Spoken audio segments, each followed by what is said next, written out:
Namaste.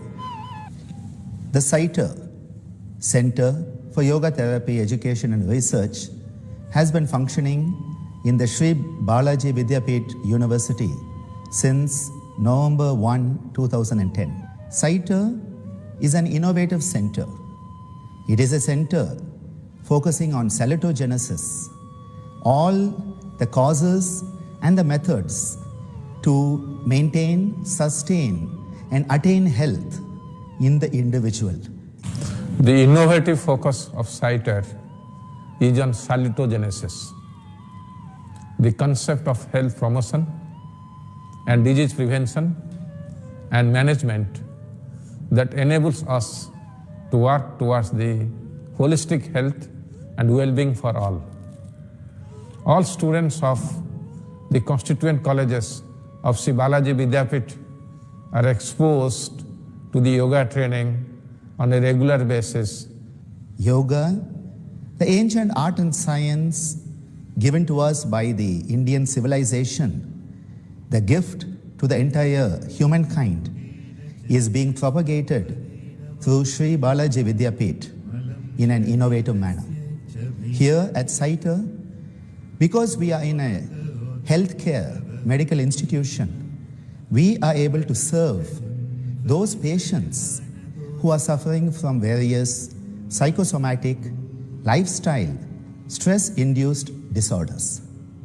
Patients at our hospital, the Mahatma Gandhi Medical Hospital here, they get the yoga therapy as part of the entire treatment protocol. A patient with diabetes would get the diabetic management of modern medicine, and in addition, the adjuvant therapy of yoga along with it. Similarly, we are doing work in psychiatry, we are doing work in dermatology, neurology, neurosurgery, and of course, obstetrics and gynecology. At CYTER, we are focusing on three aspects: therapy, education, and research. Yoga is the greatest contributions of India to entire mankind of the world. Recently, the government of India is currently promoting indigenous system of health, including yoga, in strong manner through the Ministry of Ayush.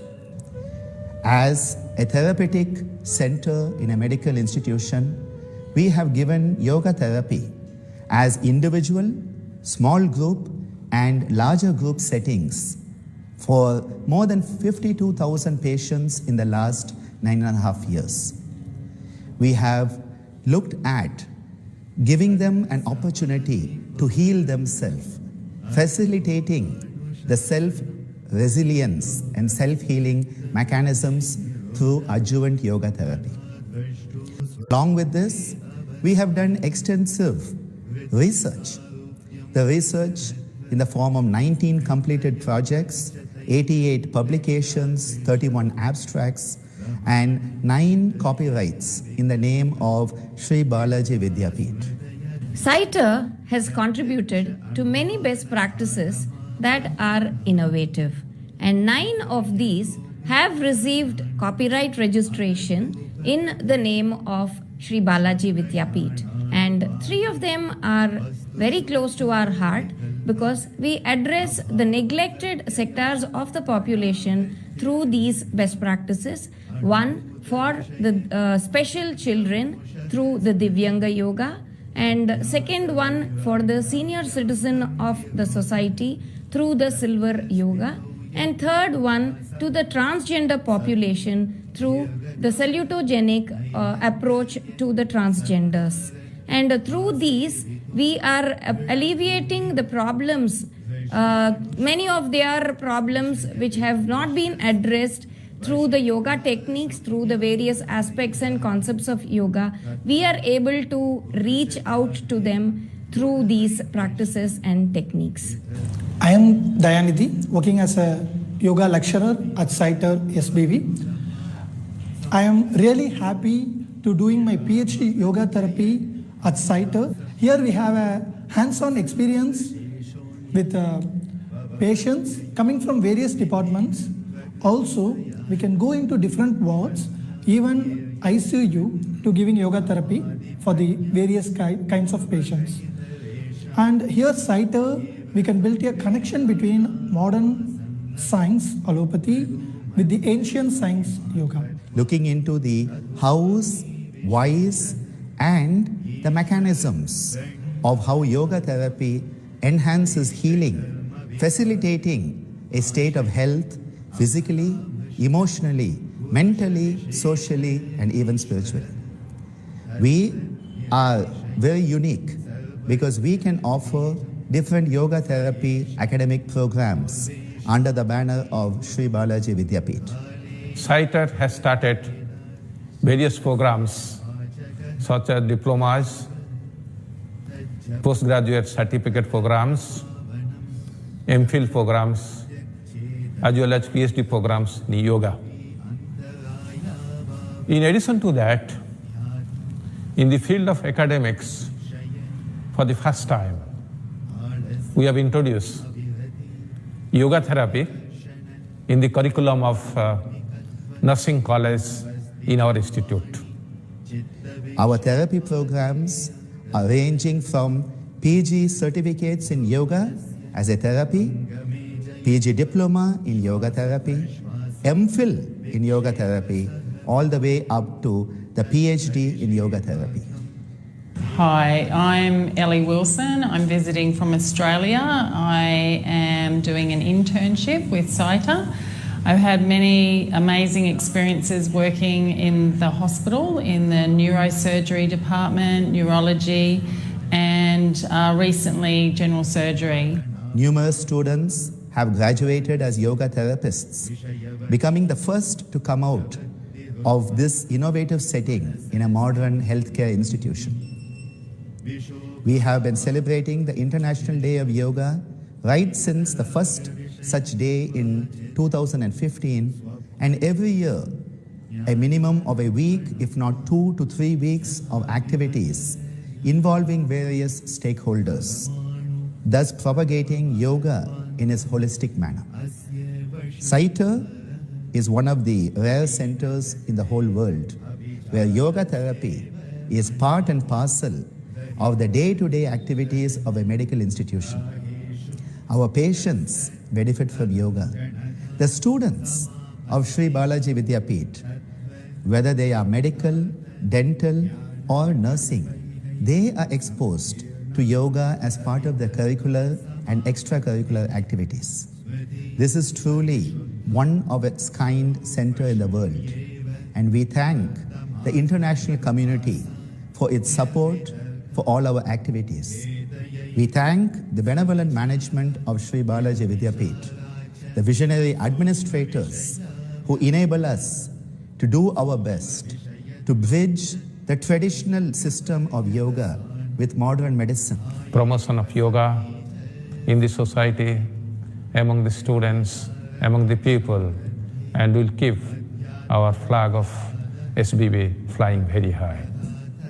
As the World Health Organization is saying today, traditional, complementary, integrative medicine is the future of medicine.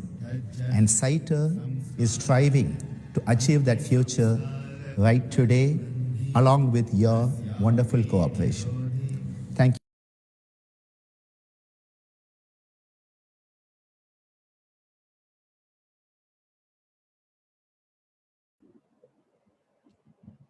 Namaste, vanakkam, swagatam, buongiorno, buonasera, buonanotte. Such a pleasure to be with all of you this morning and welcome you to day 3 of SBV IDY 2021 celebrations. We have had 2 amazing days, and today is going to be another amazing day because we have so many amazing presenters with us today. Let us begin with a prayer.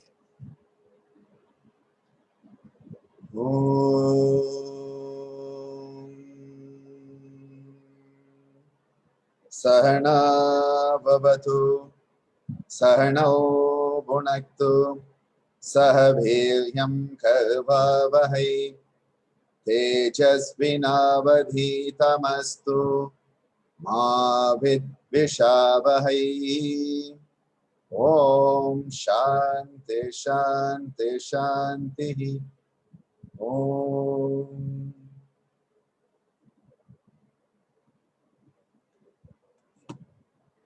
This morning we have the opportunity to have two amazing speakers present for us.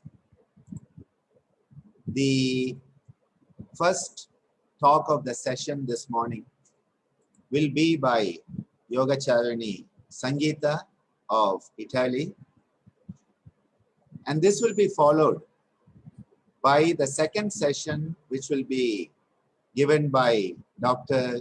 Balaji.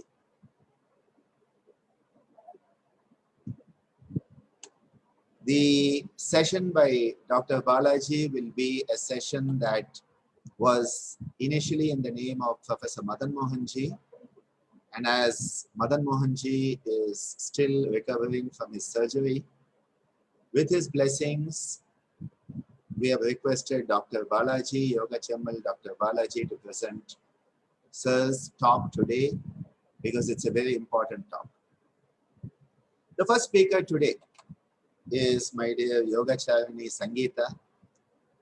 Sangeetha has been one of those world travelers, one of those world citizens, having been born and brought up in Italy, traveling the world and teaching for so many years in North America.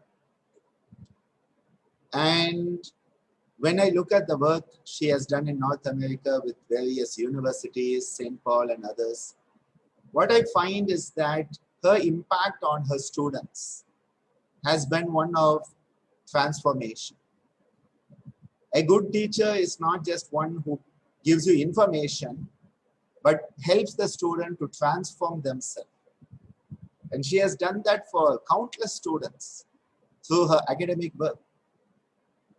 Yet today has come back to Italy, to home ground, to create the Soul Sound Academy. And through this, spread the message of Nada Yoga.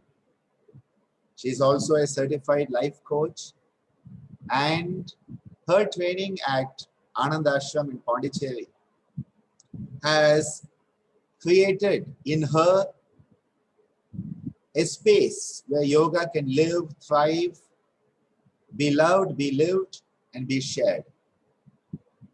She has co-authored with me a very amazing book, the Saraswati Pearls, that looks at Nada Yoga.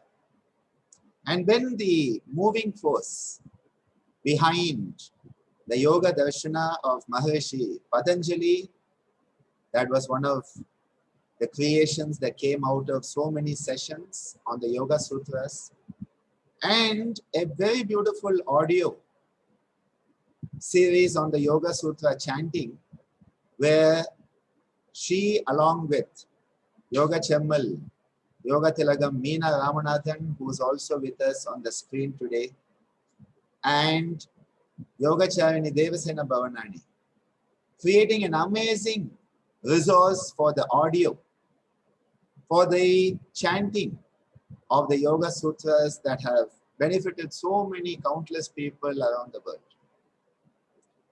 Today, we are honored and privileged to have Sangeetha present to us. Her talk that is going to look at the kleshas, the koshas, and the power of the Pranava Nada, the Pranava Om. I take this opportunity to welcome my dear Sangeetha to give her talk today and enlighten us, entertain us, invigorate us with her presentation. Namaste, Sangeetha. It is over to you. Namaste, sir. Namaste, everyone.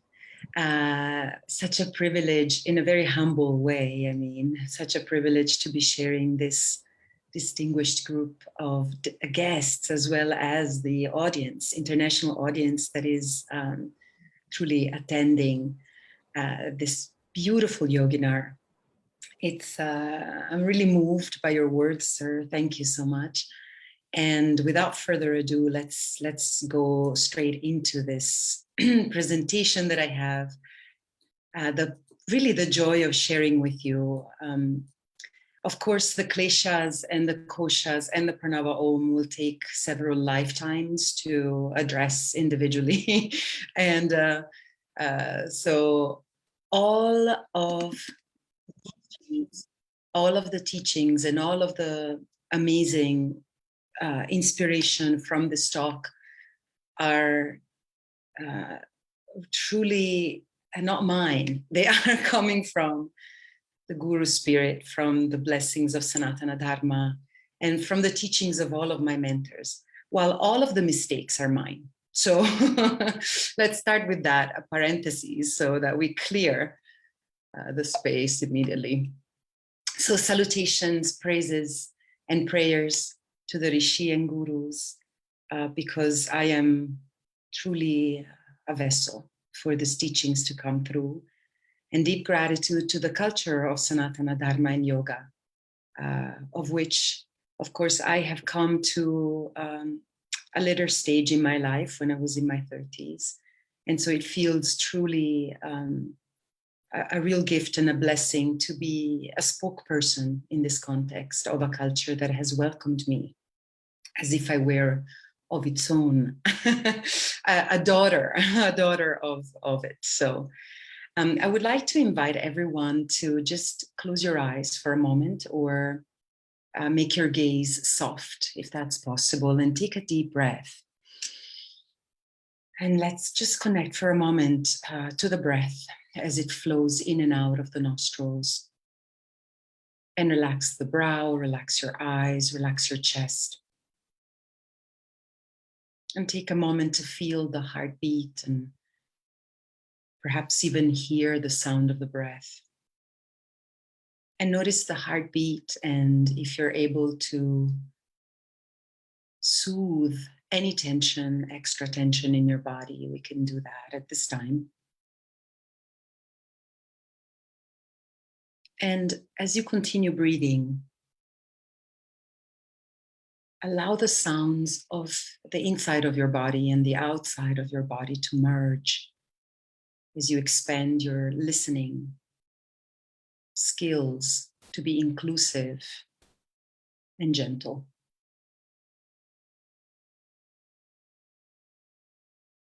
Once upon a time, there was no time, and there was no space. Everything was quiet and condensed. Cosmic desire stirred in this velvety darkness, and union manifested. The conjunction of stars and black holes, electric, magnetic, suns and moons, day and night, masculine, feminine, and everything in between. The silent roar of this creation is a cosmic vibration, which from a single point of emanation ripples through all planes of existence. A heartbeat pulsing.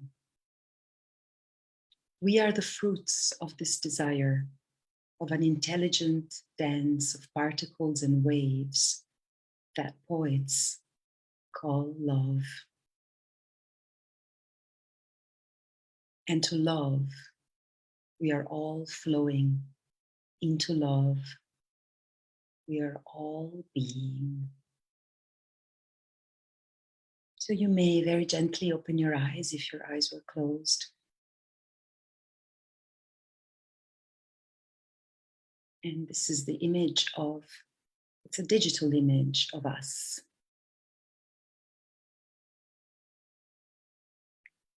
Recreating in our sensorial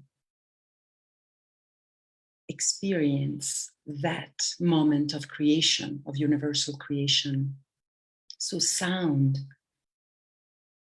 has been with us from the beginning in the perception of our mother's heartbeat, in the perception of the breath of the mother, and then the perception of our own tiny heart beating inside this perfect yoni, womb. So my journey starts in the womb with Nada Yoga, even though I didn't know to call it that. Because in fact, I was born in Italy. And my first relationship to sound in Italy was through dead bugs. Very different than what the Veda described, but not that different. What happened is that when I was very, very young, my first memory of play, one of the questions I ask my students often is, what is your first memory of happy play? Because oftentimes that gives us an indication of a person's calling, of a person's seed of joy in their life. So my first memory of play was singing to dead bugs. I remember as a child, I used to sit and sing to the bugs because I knew in my tiny conscience, which was so expanded, more than now, perhaps actually, but I knew that the sound of my voice could help the soul, what I called the soul at the time, of the bugs to transcend, to transform. I just knew it as a child, and I spent hours singing. I would find them, collect them. And I just knew that there was something so powerful. You know, this image reminded me of the movie The Matrix, where for some of us who are so in love with music, instead of seeing numbers, well, actually, they're the same thing, right? Numbers and notes, and it's all the same. But I knew that as a child. So I continued through my life searching for the mystery behind this organization of sounds. Something happened when I started speaking the language, though. And there was a differentiation. There was a separation. And only later, when I was blessed to be at Ananda Ashram and study Nada Yoga, I made the connection that voice, the word itself, voice, comes from the great goddess Vak. So voce, voice, vocal, all of these words and verbs actually come from the Sanskrit Vak, from this great goddess, this great, almost undescribable presence of sounds that then condense into different languages. And studying a language allowed me to communicate, but it also created a separation, as I said earlier, a separation between me uttering a message and the other person receiving the message. So we will talk about this again later, because what I learned in practicing and studying and the Pranava Om is that that's the journey we're taking back, how Dr. Sir says, home, right, with the Om included in that. So I studied a lot, foreign languages and then sound and music, etc. And then I decided to apply for a scholarship to travel to the United States and study music therapy and performance studies and other practices. And what happened that was particularly interesting is that I took a journey back home right away, because my teacher, when I told him, Richard Schechner, who's a retired professor at New York University, the Department of Performance Studies, where I received my PhD, he invited me to look at a traditional ritual of healing occurring in southern Italy called the Tarantismo.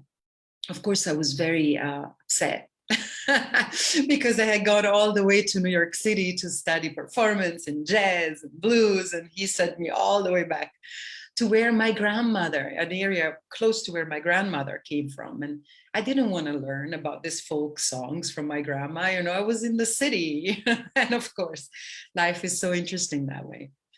So in this image that is from the archives of Alan Lomax, we see a ritual that is occurring. It's called Tarantismo, as you can see here. It comes from the word tarantula or taranta, which is a local spider. And this is the southern region of Apulia in Italy. Inside the region of Apulia, there's a smaller region called Salento.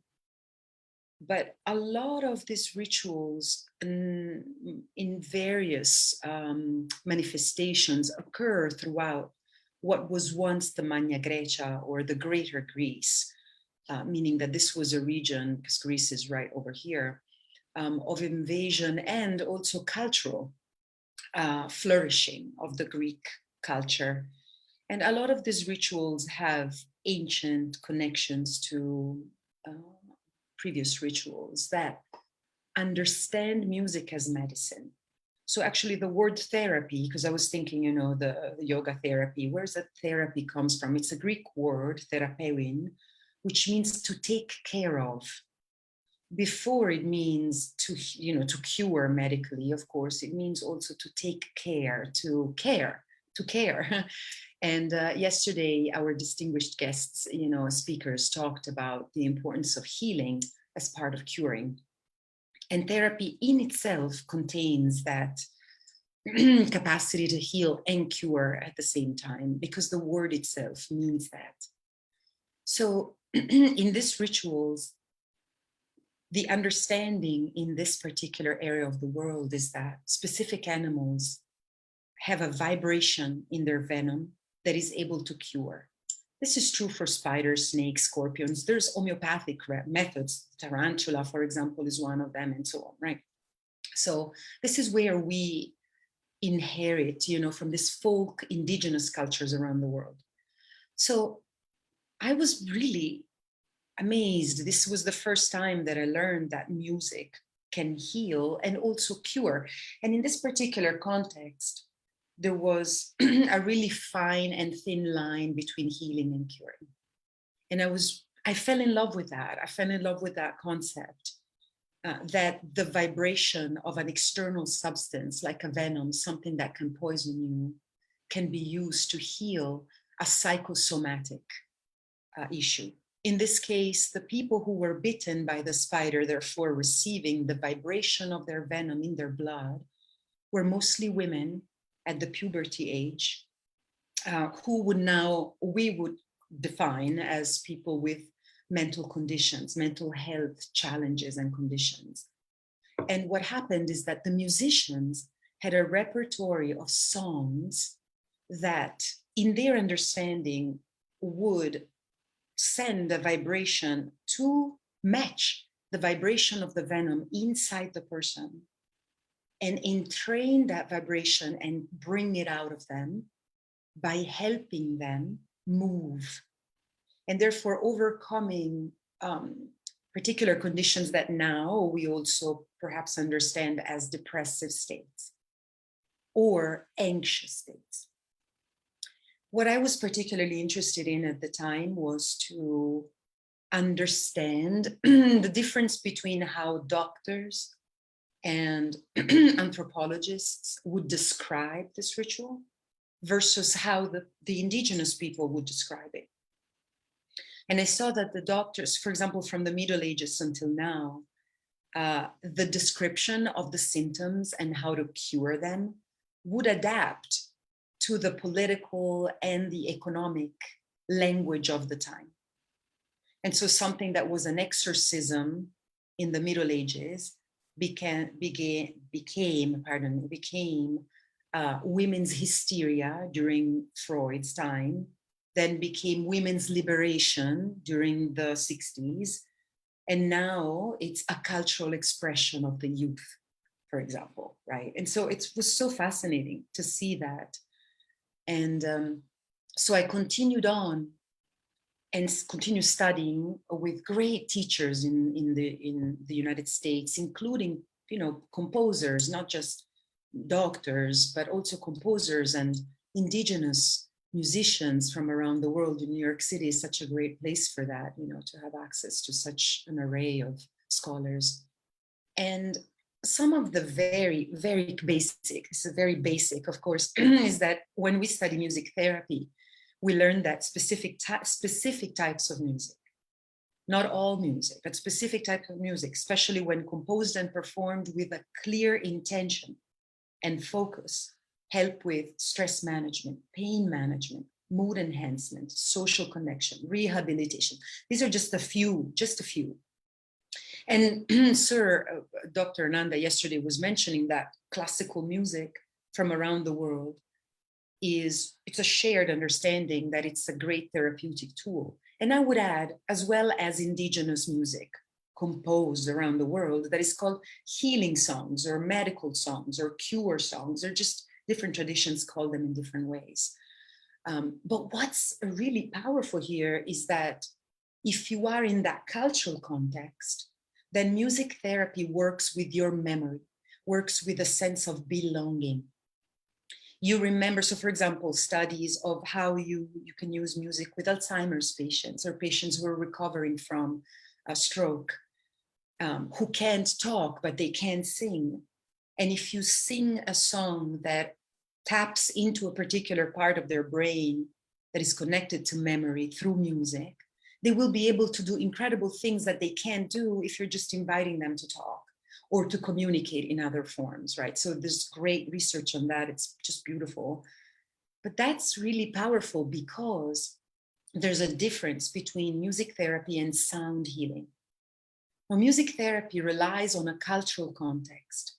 So if I perhaps use a song from, say, the Beatles, or a song from your wonderful films, right, in southern India, and you play the song to someone who grew up with it or who have a memory of that, you will receive an effect. You will have an effect. But if you play that same song with somebody in the Amazons or in China, it will not have the same effect, because the music therapy is based on memory.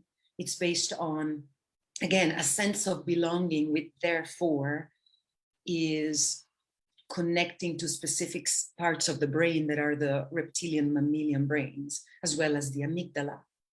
Now, I was interested in, as being a traveler, I was interested in, is there something else here? Is there something that is universal? This is a very complicated adjective, of course, because there's nothing universal in the sense that we're all very different and we should honor our differences. At the same time, is there a chance that sound itself may have an effect on me, on Dr. Sir, on Dr. Mina, in the same way? It was just a curiosity. And so I started doing research on pure sound. Who is doing research on pure sound? And I came up with this amazing Swiss physician who experimented on a Chadley plate. So you can see the plate here. So this is the top picture, and you can see the plate here. This was a very rudimentary system, but it gave us the beginning of a science called cymatics, which is a science that studies the acoustic effects of sound wave on matter, no matter what. Pardon me the pun there, right? No matter what. Like if you do it in Italy, you have this effect. If you do it in India, you have this effect. And I was like, yes, this is it. This is it. So I was very excited about this. And of course, now if you Google cymatics, I was going to share some videos, but with connection, it's always complicated, and I just don't want to create a trouble with it. So if you Google Hans Jenny cymatics, you will get the video of this experiment, and I highly recommend it. So what happens is that Hans Jenny connected the Chadley plate to a vibratory plate underneath, and then right here you see a speaker, and then he played sound at different hertz.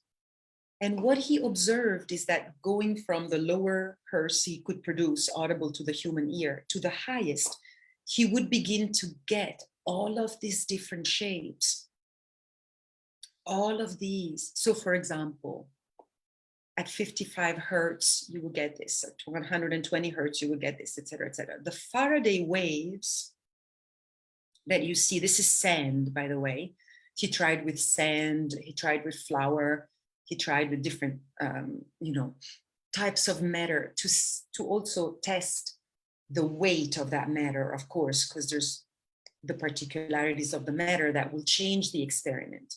And so this was the 50s, so it was pretty early on. So he started to see all of these shapes, and then he noticed that there were specific frequencies where he wouldn't get any shape at all. He would just get matter to be totally chaotic. And that was also particularly interesting. interesting. Later on, I found out the work of this UK physics researcher, John Stewart Reed, who then created an updated version of the Chladni plate called the Cymoscope. And so he refined this experiment by doing two main things. First of all, he works with water rather than sand or flour or matter. He worked with water. So what we see here is the shapes of sound in water contained in a crystal container, pure crystal, that he then checked. He checked the vibration of the crystal ball and phased out the sound of the crystal ball so that the experiments was purely on water and the container didn't interfere with the waters. And so here are the piano notes. Now, of course, I was in Italy. I had never seen this kind. Yeah, I had never seen anything like this shapes. I was in love with them, et cetera, et cetera. And then I started talking to a friend of mine who was practicing yoga. And she was like, wait a minute, do you see the shapes? I was like, yeah, they're so beautiful. Wow, wow. She was like, no, they're like mandala, they're like sacred symbolism. And I was then really interested in following up with what she was talking about. And these two are the images of an experiment that Mr. Reed is doing with a scholar, with a doctor in the United States. And they are using the Cymoscope for cancer surgery. So what they're doing is that it's very difficult for a cancer surgeon, sometimes it's difficult, to find out which cells around the cancer are cancerous or healthy. And so they had this idea, right, to send the vibration to the cancer cells and tune them to see which ones are healthy. This one is a healthy cell, and this one is a cancerous cell. And they are now experimenting. This is very recent. Just last year, they did this work. And they now want to work with specific specific eyeglasses that they can provide surgeons so that in real time, the surgeon can look at the tissue and observe which cells are healthy and which cells are cancerous, to facilitate the surgery. So there's information here. This is, Dr. Soonchul Ji of Rutgers University. And all cells, with the exception of brain cells, have a natural respiration.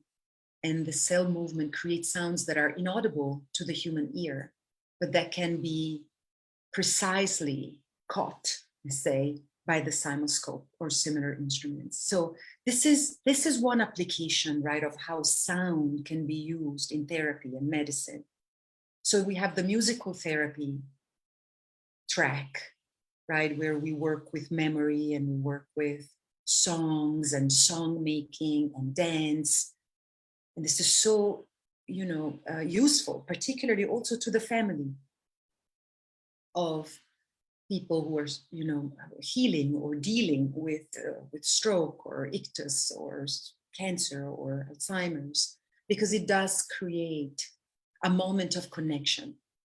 And we know that, disease or disease, illness creates isolation. It still creates stigma.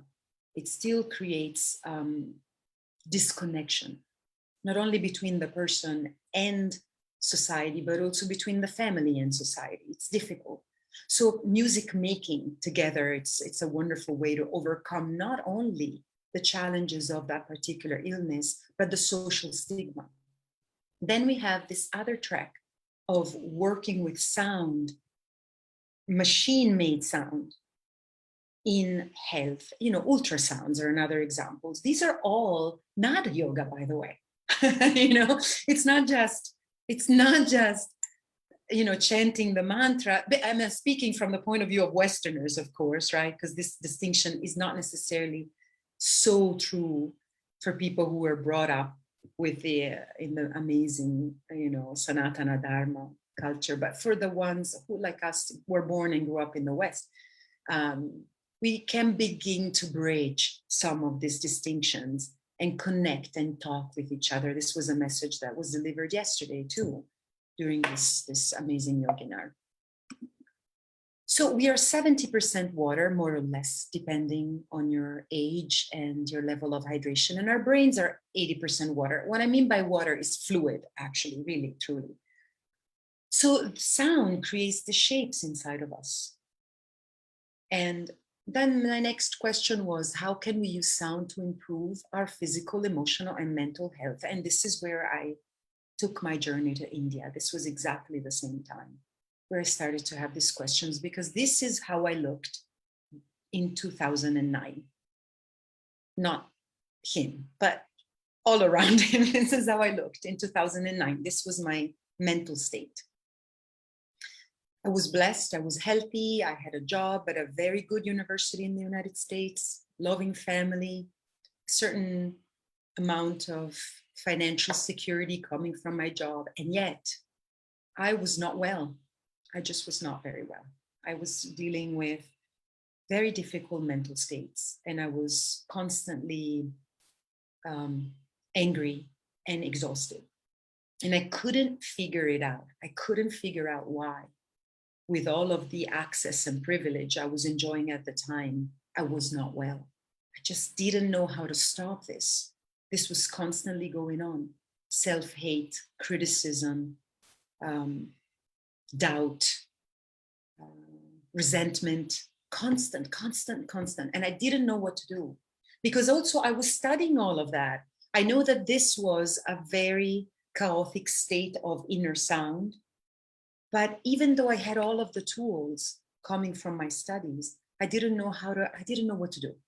And so I decided to take a sabbatical, which again, I was really blessed to do, being a US faculty at the time.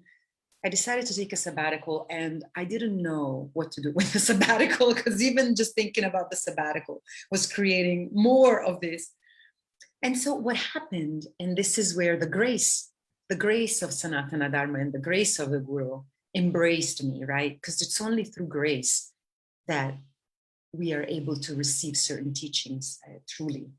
A Bharatanatyam dancer came to the college where I was teaching to perform. From Madras. And I just decided to go out, for a change, not stay home and, eat my brains like that. I decided to go out. And what happened during that performance changed my life, because by following her movements, by following her dance, I didn't think for about an hour. I didn't think. I was just transfixed, completely in love. And I don't mean it in a cheesy love. No, I was in love. I just was in love. And I just, something happened there. I came back home that night and I immediately started Googling, Bharatanatyam, Chennai, Tamil Nadu. And slowly, step by step, I came to Chidambaram, to learning about the Chidambaram temple. And then the connection between Bharatanatyam and yoga just became evident. And then looking, I was like, okay, so then Bharatanatyam yoga, music dance schools, and then Yoganjali Natyalayam came up in my Google Drive, and then Ananda Ashram, ICYER. And when I realized that there was a school, an ashram for international students, where yoga, music, dance, Sanskrit, culture, study, practice, all were together, I just felt it inside of my heart. And I said, yes, this is it. So that's how I came to India. And when I was at the ashram, I was blessed to study with our distinguished Dr. Ananda here. And there were many teachings, but this particular one that Dr. Ananda shared with us, right, from the Yoga Sutra. Yogaha chitta vritti nirodha. That was it. I understood the connection between music therapy, sound healing, applications of sound, all of that, all I have shared with you was condensed in this sutra for me.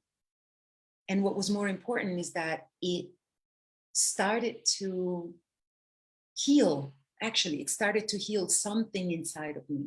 And by healing, let's remember what was yesterday shared. Healing is to make whole. So healing means feeling whole inside of oneself. I started to, not to feel the wholeness right away, but to see a light. You know how they say you see a light at the end of the tunnel? Well, literally, right? Literally, the light of enlightenment here is at the end of a really long tunnel, but I saw it. It was there. It's there, right? And so what also was taught, I learned, is that we have more than one body. And so the level of vibration, this concept of vritti and vibration is not just in the body, because up until now I had studied mostly music, right, in the body, how to produce music, the effects it has on the body and all of that. Then I started thinking, we can really work with sound through all of the kosha. And this wonderful drawing is by my beloved friend, Divya Hirata, whom I'm mentioning here because I just love this drawing, and I'm happy that Divya is with us here. So, so in multiple conversations with Dr. Ananda, we discussed, you know, how does sound affect the physical body, the energy body, the mind.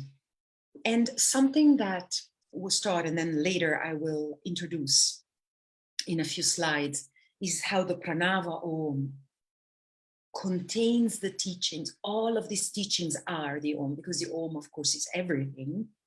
But now we are talking about this particular applications of Nada Yoga to yoga therapy. And so then I was like, okay, so what was I feeling? What was that chaotic vibration that I felt? What are the vrittis and how do they manifest? And of course, the klesha then made sense in this pattern.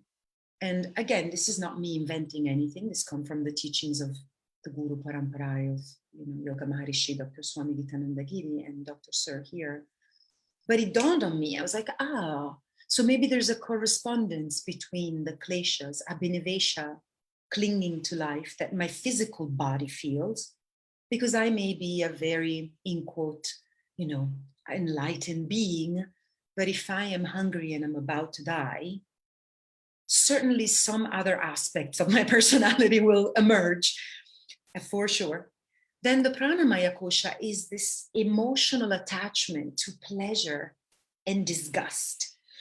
The pranamaya, why the pranamaya kosha? It's this idea of bhava, of rasa, of taste, of water, that is all related to emotions, refined emotions or really low emotions, right? It's the pleasure. And you know what? It's really truly about energy, because mentally, it doesn't make sense. For some people, what's pleasure to me is disgusting to them.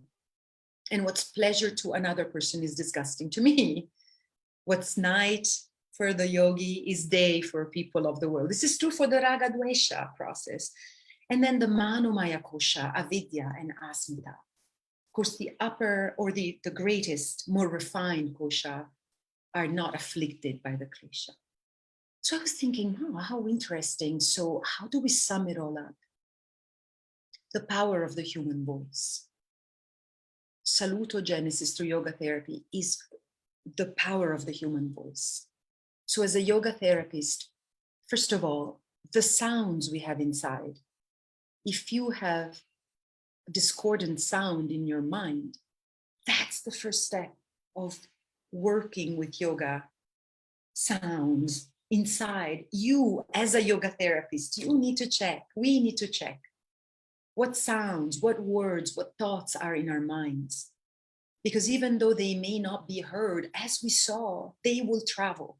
and they will either enhance or impeach your capacity to support and heal others. And then the human voice, how do we breathe? Of course, there's no voice without breath. There's no voice without breath. And one could say, yes, there's an inner voice without breath. No, there's no voice without breath, not even inside of us, because the breath is God. Prana is God, breath is God. And we know this: spirit, inspiring, breathing, expiring, Atman, Brahman, all of these are related to a breath. And so the science of simply like stripping it from the yoga, which is what Western science wants to know all the time, the secular applications of these very ancient teachings.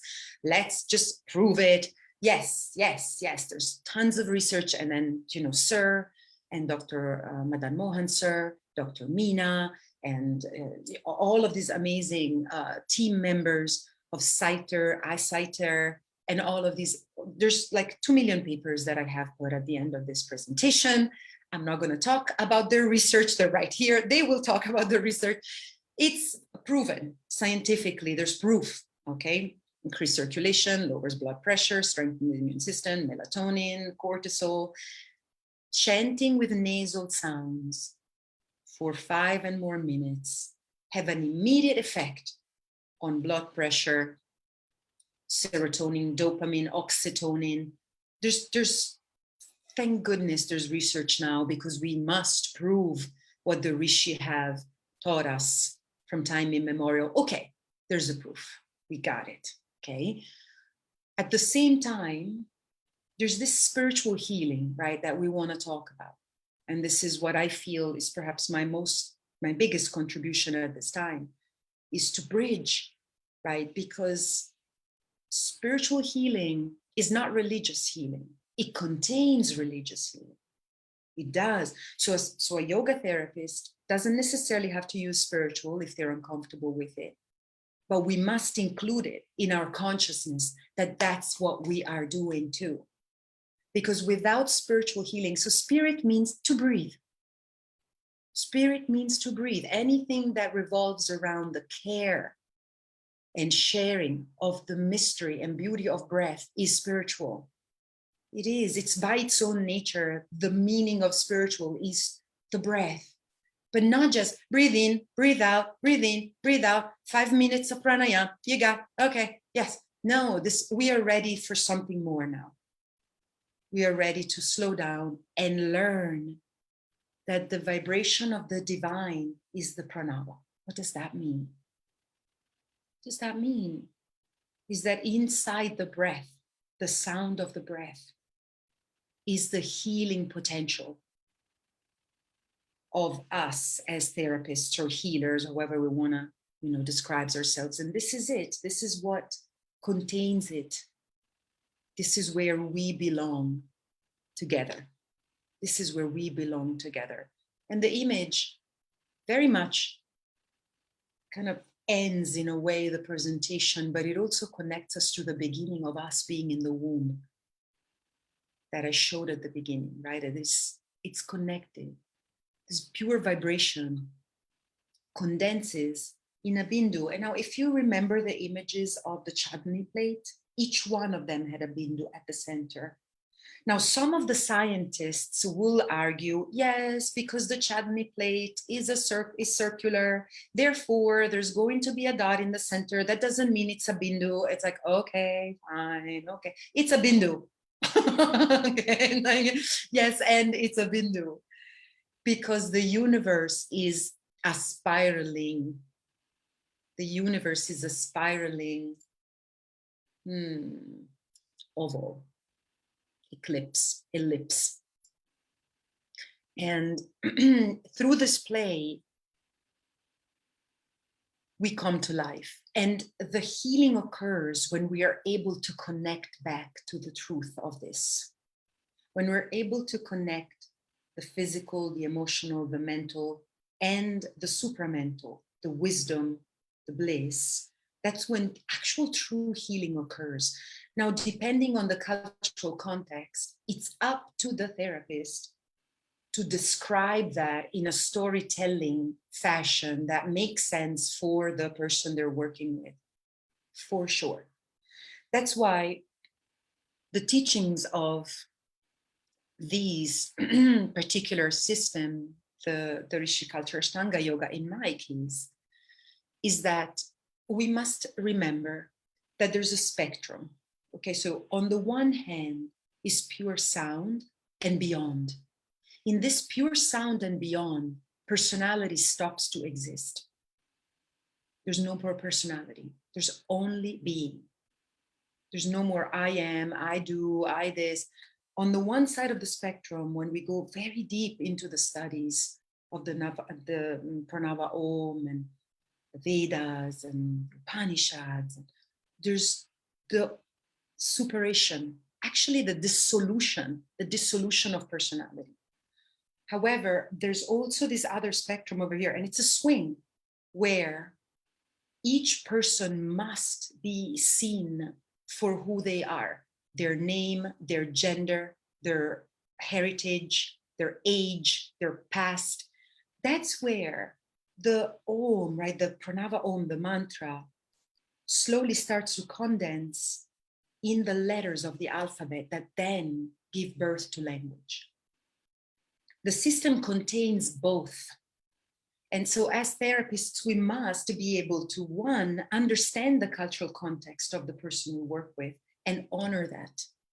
So instead of thinking of making this teaching secular, so secular means of the world. It's a Latin word, secularis, which means of the world, as opposed to of the church. Okay, so that was created when in ancient Rome, there was the church and the state. So seculare means not religious. Okay, but when we say that these teachings need to be secular, I think we must be very careful. Not only because it's important to credit the origins of the teachings to Sanatana Dharma and to the particular paramparai that we study them from. That must be done. That's not an option. That is very important. At the same time, when we say they're secular, we imply that extrapolating the spiritual from these teachings will be most effective. But this is not true. Actually, this is not correct for, in my case, in my experience. What's important is that we translate the cultural value, right, before we credit, and then we translate the cultural value of what makes sense in India, in this particular region, into what we're doing here. So instead of saying, oh, it's secular, so I'm not, no. If a person is religious, then we translate the teachings into their religion. That's where the intercultural and diverse and equitable training of a yoga therapist is of the most importance. One must be able to translate, not to simply say, oh, it's a secular teaching, so I'm just not going to do the work of translating because it's this, I don't know what we mean by that. Devoid of any spirituality. It's like, that's not going to work. That's not what healing is. Well, at least for me, I'm sorry, I feel like I'm really judgmental, but just for my experience. So anyway, continuing on, a quote, I think it's important to quote, Yoga Maharishi, Dr. Swami Geethananda Giri, given that these teachings come to me from him through our beloved Dr. Ananda. Om is the name of God in vibration, in sound. To intone the pranava Om, the mantra of mantras, the sound of sounds is to intone, to evoke the most potent of all powers in mantra, a vibratory rune. It is made up of 3 vibratory sounds, A, U, M. The A is the guttural sound. So remember the Sanskrit alphabet also, right? Goes from the guttural to the cerebral and the labial, which must begin in the Manipura chakra, the solar plexus. And it's the lowest sound that can be produced by the human. The pranava continues evolutionarily upwards on the outgoing breath, so that the U emanates from the back of the throat and then along the tongue as a palatal sound, then continues forward against the teeth as a dental sound, and finally as a labial sound at the lips. The final M is sounded as the pranava evolves upwards into the nose as a nasal vibration, and finally reaches the height of sound evolution, sound evolution as a cerebral sound that leaves the top of the skull. So here we have the condensation of medical, physical, physiological, mental, as well as spiritual. And this system of the Pranava Pranayama, which we can't go into much depth now, but of course, the distinguished speakers all know the tradition of Swami Gitananda, and the ones who are observing from social media later can find research of the Pranava Pranayama through CYTER, of course. It's a type of pranava, a type of Pranava Pranayama, type of pranayama that is a low, deep pranayama that is articulated through the different sections of the lungs, through mudra, through mantra, akara, ukara, kara, and then the silence of deep listening at the end of that. Particular postures are associated with that: Vajrasana, Padmasana, Shavasana. Research has been done, of course. There's plenty of research online on YouTube, as well as on the website of ICYER, CYTER, CYTER. I mean, it's public, PubMed, it's everywhere. So you're welcome to research that at your own pace and ease. But these are some of the physical, physiological benefits. And I remember, I just want to complete here with a message that Dr. Ananda sent at the end of one of his videos on YouTube, which encourages us to bridge all of these amazing, amazing, amazing research results that have been already found and tested, and bridge them to the highest levels of human connectivity, of empathy, of inclusivity. Inclusion and diversity, which is a very important word now, and a very important practice, of course, not just the word, does not mean forgetting how different we are. It means, through the differences, understanding what connects us. And what connects us is vibration. We know, thanks to Einstein, but the rishis before that, that what connects us is vibration. We are connected through vibratory fields. And so what Swamiji says about sound evolution, I think, is the future, one of the future tracks of yoga therapy, and salutogenesis in particular. Sound evolution is something that we must include in our trainings, as well as in our consciousness. The way that we hear, what we choose to listen to, what we choose to produce, the sound of our thoughts. And of course, the sound of our heart, the sound of our breath, which is included already in this study. When we say that there's a reduction of heart rate, it's not just a number, it's how you feel. When you're anxious and when you're depressed and your heart is racing, you don't feel well. Feel, hear. Sound evolution also means that you can listen to yourself, and through these practices, self-monitor and be well. Right, so let's claim that power. Let's claim that capacity to evolve at the sound vibratory level. And let's embrace these practices that are truly there for us and share them with each other without fear of talking about spirituality in the context of therapy. Train rather than being afraid of talking about spirituality and wanting to secularize everything because there's a fear of being too specific, of not being inclusive. Let's instead train as a yoga therapist in diversity and inclusion. There are trainings everywhere now, online, everywhere. I have taken 3 trainings already, like 40 levels of training. Like they're everywhere. So let's train and apply the teachings of yoga, apply the teachings of yoga therapy to that information that is now important. And let's all evolve together. Let's all breathe together.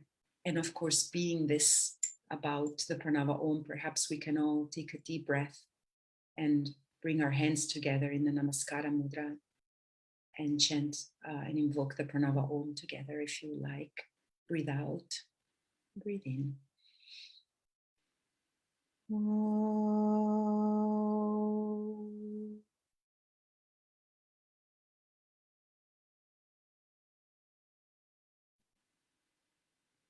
Thank you so much. Thank you so much, everybody. Thank you so much, Dr. Ananda, for the privilege. Truly a deep privilege to say this with very great humility of being here and sharing my passion and gratitude for all you have taught me and helping us all to bridge cultural differences and practices so that we may all grow together, we may all evolve together. Thank you so much, everybody.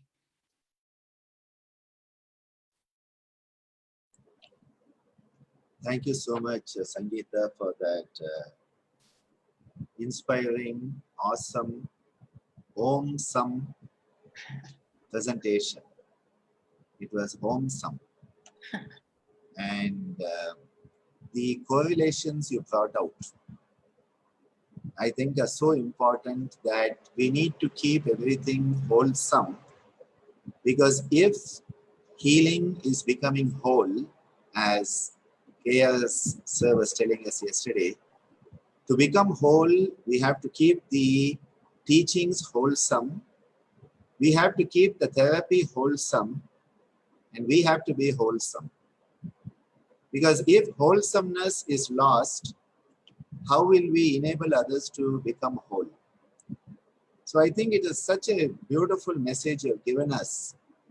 And I liked the point you brought out about the bindu in all of those images. Those beautiful bindus. The first thing I saw when I saw all of those images was the bindu. And as you pointed out, people would say, no, that's just physics, putting all the particles in one place because of centrifugal and centripetal forces. You know, this is how they like to explain things away without being childlike. We need to be childlike and say, wow, isn't that beautiful? Isn't it harmonious? And that childlike perspective is so important for these teachings. And very beautiful presentation that again highlighted the distinction between music therapy and sound healing. Because people have got a lot of confusion in these topics. And again, music therapy is not playing piped music.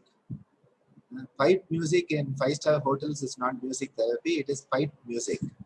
So just as we say yogapathy and we distinguish plastic yoga from real yoga, piped music in elevators is not music therapy. So I think, people have such weird connotations when we use these terms. So thank you for giving us those clear distinctions of Viveka. And again, bringing together this amazing work that has been done over so many years by so many people. And I think we should, as is often said, we should ride on the shoulders of giants, because they have done such work instead of trying to reinvent the wheel. I think often we modern human beings are trying to reinvent the wheel, forgetting the great work done for thousands of years by the rishis and for hundreds of years by great scientists. Both are important. And again, thank you for that root source, etymological source of spirituality and secularism. To realize that secularism means of the world. No wonder we have problems in this world, because, more and more we want it to be secular and we become of the world, forgetting that we must be in the world but not of the world. And I think maybe that's part of the message. Keep the spirituality, otherwise you will get stuck in the maze of the world. So thank you for that. A very beautiful presentation. So proud of you in so many ways. And thank you for being here to share with us a very, very excellent presentation. Thank you so much, Sangeetha. Thank you so much. Before I go to the next speaker, which is my dear Dr. Balaji, and who's going to be giving the talk on behalf of our beloved Professor Madan Mohan sir, we have a birthday girl with us today. And I wanted to publicly wish Shailaja, who is celebrating her birthday today. We will not ask you how old you are, because that is not good manners to do so. But we wish you a very happy birthday, and thank you for choosing to be with us on such an auspicious day and spend time with us. I think it is a great blessing to all of us. So, Janmadin Mubarak, as they say, Pirandanal Varthakal, and happy birthday to you, Shailaja. And looking forward to your presentation that will also come as part of this Yoginar. I'd like to also acknowledge the presence of my dear Sri Bharata from USA. And I was thinking of the mandalas that are your background when I was looking at the mandalas that Sangeetha was sharing, all those beautiful mandalas behind you. Such a beautiful mandala there. And of course, our most divine Dr. Ramareddy sir, who is making sure that he is with us every day, such an inspiration. And my own dear CYTER team, Dr. Meena, Dayanidhi, and my dear Balaji, who's here today, and all of you for this wonderful day. Going into the second part of today, we have this presentation that is going to be given by Dr. Balaji. And he is giving a presentation on lifestyle that has been a hallmark presentation of Professor Madan Mohan sir. One of the greatest contributions of Madan Mohan sir has been to reiterate and reinforce the fact that yoga is lifestyle. Not just asana, not just the techniques, but yoga is all about lifestyle, because yoga is life. So when yoga is life itself, how you decide by your power of choice to style that life, how are you going to style that life, is so much part of the power of choice. And Professor Madan Mohan sir has been a pioneer in stressing this fact for so many decades. And this is why we had asked him to give this talk during our Yoginar. Due to unforeseen circumstances, sir has had to undergo a major surgery. He is recovering well with all your prayers and good wishes, and may even be watching this session for all I know, because sir will always take us by surprise by going a step further. And the moment we said sir will not be able to present here during this time, I said, well, his presentation should be given by someone who's also a medical doctor, who's also a yogi. And immediately in my mind's eye springs my dear Bala. Dr. Balaji, Yoga Chamal Dr. Balaji is currently pursuing his PhD in yoga therapy. He has numerous qualifications, of which being an allopathic medical doctor and practicing on the front line during COVID-19, he is one of the frontline COVID warriors, along with his beloved wife. Both of them, Shamili and Bala, are frontline COVID warriors, okay? Frontline, right out there, facing the COVID challenge every day with all the stress, helping so many people. Every moment of his day is spent helping people and healing people, helping people to become more whole. From being in pieces, coming into that holism. He is currently assistant professor at the Center for Yogic Sciences in Aurobindo Medical College of the Vinayaka Mission, deemed to be university, and has been a student of Yoganjali Natyalayam and Ammaji, Swamaji, myself, Devasana Miss, for the past so many decades, and one of the few who has chosen to remain 100% with the parampara and take the teachings forward. Many have received the teachings, few have chosen to give back to the parampara very actively, and one of the most active people giving back to the parampara every moment of his life. So with that personalized introduction of my dear Balaji, I am going to call upon you to give the presentation today on behalf of Madan Mohan sir. So welcome, Dr. Balaji. Namaste. Thank you, sir. Thank you very much for your kind introduction.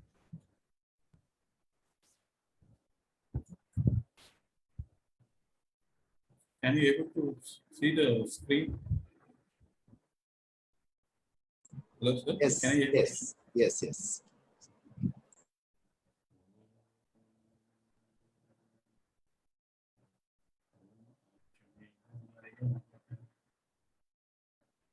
Thank you, my dear Guru Dr. Ananda sir, for this wonderful opportunity.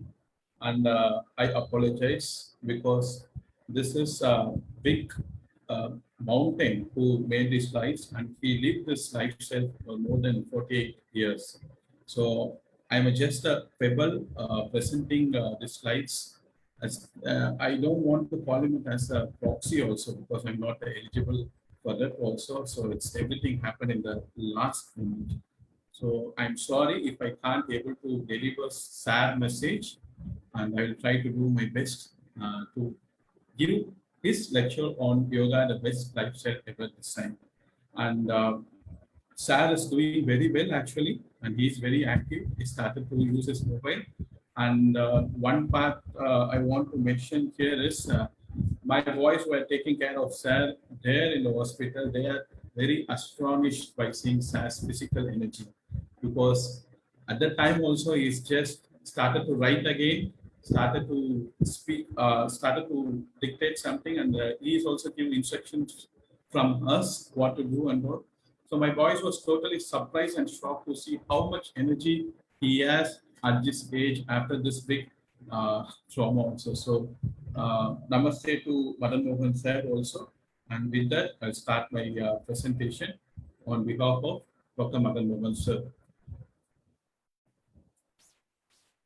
So Sir always used to have a scheme before his talk. So it is basically what is health, what is lifestyle, and yoga. And finally, he want to conclude that yoga is the best style ever designed in the world, in the universe. So of course, everyone in the world want a good health and a long life. If you ask what is your boon you want to live, most of the people will say that I want to live a long life. Then only they will tell that with good health along with my family. But what Sir always used to say is, you should have a good health. Then with that good health, you have to live a long life. Was it said in Ayurveda, Bhuyascha Sharada Shatarat, said by our Vedic rishis, and the living example was about the Bhishma Pitatma, to live more than 100 years of age. And what is the secret of their long and healthy life? Everyone knows a word proverb that health is best wealth. You have to earn it by your day-to-day activities, by adapting the discipline, by adopting the teachings of the universe. You have to earn it. It is easily not available anywhere. It's a way to earn it, and adopting it throughout your day and throughout your life. So, Sas, one of favorite person is Sri Sudhakar Krishna Rao Chaturvedi. I thought why Sar has put this picture, what is the importance of him actually. And Sar told he is one of a yogi, and he is lived along with in the period before the freedom with our Mahatma Gandhi, the father of our nation. He is a Gandhian by his nature, and he is a Vedic scholar. And one thing I was very surprised was when the reporter asked him what is the secret of your health. He told that my temperament is a primary reason for my longevity. I really like that statement, because this is what yoga is teaching us, because most of the people doesn't have the temper with them. They have ability to react immediately. That reaction, because of most of the reactions, many problems comes. Because of one reaction, more than 10 to 15 problems comes. But If we have the ability to respond, the problem definitely subsides. Instead of problem, the solution appears. So I like the statement from Sir Sudhakar Krishna Rao Chaturvedi sir. He have lived 117 years before he passed away. One of the Gandhian and one of the best Sanskrit Vedic scholars in the whole time. And Sir always labels him as one of the greatest yogi of our Bharat. And what is health? It is, even though it is a 5-mark question in medical, paramedical, and even for 12th standard, you can easily say it's a state of physical, mental, and social well-being, not being in any absence of any disease or infirmity. But it is easy to mug up, and it is easy to write, and it is easy to get a full mark. But to adapt in day-to-day activities, it's very, very difficult. And according to me, everyone has their own definition of health because each person is unique. Everyone has a different definition for health. But as a WHO said, this is a common definition. But most of them are forgetting about the spiritual health. I think recently they added the spiritual health also in the definition. But spiritual health is one of the key health to heal, to rehabilitate, and then bounce back to life. That is most of the thing. Because without spirituality, there is no belief. If you yesterday when Saitalaman sir said that belief is a key for healing, that gives you a certain amount of percentage. But spiritual health will help to enhance that belief in one. So physiological approach, it is objective and the values are measurable. For example, blood pressure, heart rate, body temperature, blood glucose, and all many of the parameters are there to measure how our body behaves, right? Physiologically. It is a dynamically interacting homeostatic mechanism, internal milieu, making the internal environment equal. That is a physiological approach, a balancing approach. Ayurvedic approach is established and comfortable in your own beings called as sweat. That is also balance, as a matter of stability, a state of equal mindedness, a state of peace, a state to connect with the divine. The WHO health has already been defined by Acharya Sushruta in the words of Samadosha, Sama existence, Samadhatu Malapriya, Prasanna Atmendiyamana, Swat Iti Abhyate.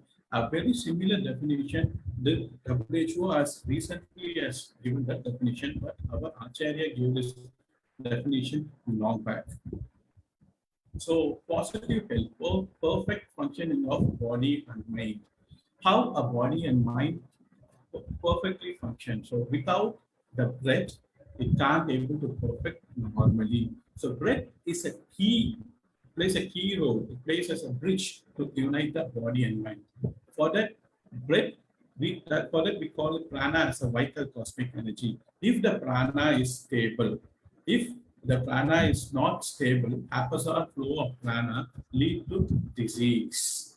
That's why if the prana is stable, we can able to unite the body and mind through the prana, and we can able to achieve the perfect functioning of our whole body, and we can able to get that positive health. With the help of positive health, we can have the ability to enjoy life, and we'll have the more interest towards life and towards our work in many ways. Healthy lifestyle, if we follow a healthy lifestyle, definitely we'll lead into the healthy workforce and population who are surrounding us and who are with us, and we'll able to transform them also as a healthy population. And if that is happening, and more of productivity happen, and more of positivity will be given to the companies and countries, and it will help to the better investment. Because I remember Sir always saying that 30% of the world economy is spent for the disease, especially the non-communicable diseases. So if one maintains a healthy lifestyle, that can be invested in better way, and it can help in improve the quality of life of all the peoples. In that way, healthy lifestyle is one of the key aspects, not only for the individual, for the society, and for the community, and as a whole, to live in a healthy way as a Vasudeva Kudumbakam. So lifestyle is the way people live. Everyone have their own way of living, but how they live, that influences on health. And if they are not living healthy, they will definitely go into the stage of this is where the disharmony happens between the body and mind. So cultivating healthy lifestyle early in life.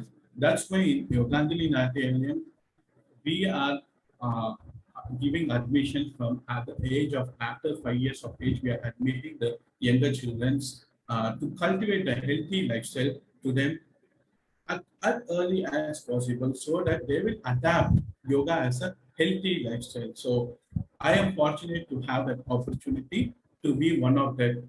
But I not joined after 5 years. I joined, I think, 9 years of age. I joined this Yoganjali Natyalayam. So life factor, economic status. So that's a that's economy is shattered in past 1 year because of COVID situation. I know many families lost their life, lost the financial stability. Most of them lost the support, and it's just a tragic incidents. And this plays a huge role for to lead a healthy lifestyle.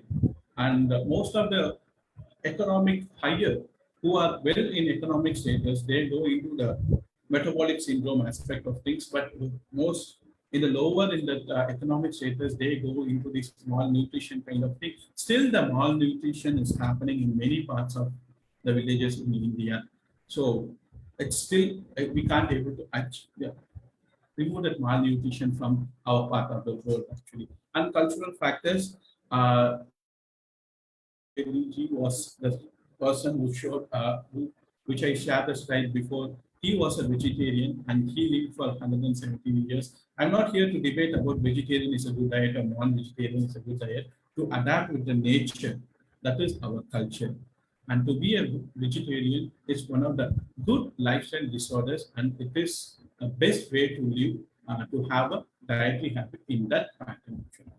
And sedentary lifestyle, that is one of the most developed things recently for the really for the past 3-4 decades, and this is happening in most part of the world, especially in the corporate lifestyle. So that is the reason even the younger person of 27 to 30 years, they have heart disease, they suffer from myocardial infection, and the recent trend of type 1 diabetes is increasing more.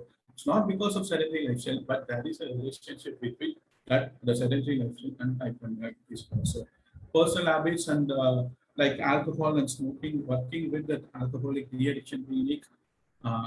There's a many reasons why people take alcohol and smoking, but whatever the reason they give, that is not good for health. That is the conclusion I want to say at every time. So if you are free from alcohol and if you're non-smoker, your lifestyle will definitely far better than the people who are doing it. Lifestyle, what are the components of lifestyle? We have to adapt in day-to-day lifestyles. Exercise, any kind of activity, minimally spending from 30 to 45 minutes, and having a healthy diet and sleep. Adequate sleep is the most important thing actually, because the sleep is totally lacked in this recently for a decade actually. Because of lack of sleep, you can't the hormones which have to be secreted at a particular time is not secreting, and because of lot of problem is arising psychosomatically actually. People say, I will sleep 8 hours, but I will go to sleep at 2 o'clock and I will wake up 8 o'clock or 10 o'clock in the morning. That is not at all a good sleep. That is not at all a good sleep. So try to address the people, these kind of people also who has the belief that they will sleep from 2 to 9 to a.m. to morning 8 or 10 a.m. and they sleep, they will tell the quality of sleep is good, but definitely tell them that is not also good in a good way to relax or sleep also. Relaxation and management of stress. Every day that we have to relax, because relaxation is the key aspect to restore the energy what we obtain during the practice or during the work. Relaxation of the body, relaxation of the mind is most important thing, because without relaxation we can't able to get that energy we spend, because without relaxation, everything will be totally lost. Relaxation is a very key aspect to restore all the energy what we have obtained throughout the day. And personal hygiene. Regarding personal hygiene, there is a lot of things are happening because lot of things on the white fungus, black fungus, and yellow fungus. It is basically because of not taking care of the personal hygiene. Because if you remember, if you expose a bread or bun to a environment or keep it in a 2 to 3 days without using it in a humid condition, automatically the fungus will develop on the bread or bun. Similarly, to your body, if you are not keeping it in your personal hygiene or not keeping your sugar levels or hypertension levels in a good level, automatically, because those are opportunistic fungi, that will definitely invade you if your personal hygiene is not good. Because this topic is going on vitally nowadays in the media and also in other issues. So I just thought of telling that personal hygiene is the most important thing. And freedom from bad habits, proper mental attitude. The proper mental attitude, so ability to react and respond, that itself makes a big difference. So these are some of the key components of lifestyle. And in yogic way, proper posture, not only but anatomical posture, physiologically we should have a proper posture, how our organs should, and what time we have to eat, what time we have to sleep, and what time we have to do our work. Everything depends on that. So proper posture, it includes as a wholesome, not only the structural way. It's both body and mind. That's the proper posture. And social behavior by following the Panchayama, personal discipline like the Panchanyama, and spiritual health, human values, the Brahma Acharya. And yogic diet, Sattvic diet, Sattvic Bhaga. A lot of discussion is already told about the Sattvic diet, so I'm not going into the details of it now. Yogic practices like non-straining postures, which is not making you feel bad, which is not hurting you, which goes along with you and which helps to relieve something, and not only something which troubles you, the something which is hidden already, the positive side effects. To remove that, that is a positive side effect of yoga. The thing, if you are practicing one thing for backache, or low backache, by practicing yoga, automatically some along sides, some of the things like just a muscle pull, something, sensation lost in particular area, that able to come. That positive side effect is the key factor in yoga practices. So non-straining postures, relaxation, slow movement plus breathing plus meditative awareness. That's why yoga is very has a high positive impact because of flow movement and breathing. And each and every step in yoga has a awareness, a conscious, creates a consciousness around us. And health benefits, it decreases the fat and suppresses appetite. Suppresses appetite is most important for the kind of obese kind of people, because obesity is one of the key comorbidities in COVID. People forgot about obesity. They tell about diabetic, hypertension, chronic kidney disease, transplantation is the comorbidities, but obesity is one of the key comorbidity that has a bit bad prognosis in the COVID affected patient. I have seen few number of patients who directly into the complications of COVID, like COVID storm, because they are obese. The only thing they had was the weight was in the highest side. So yoga practices as physiologically suppresses the appetite. It is not a pathological process. It is a physiological. Whatever happening in physiology is normal. So physiologically, it suppresses the appetite and improves the lipid profile, especially the high density lipid, which is called, which my Guru Dr. Anand Bali is called Karma Yogi cholesterol. It helps to improve that high density lipids. Decreases incidence of diabetes, arthritis, hypertension, and heart attacks.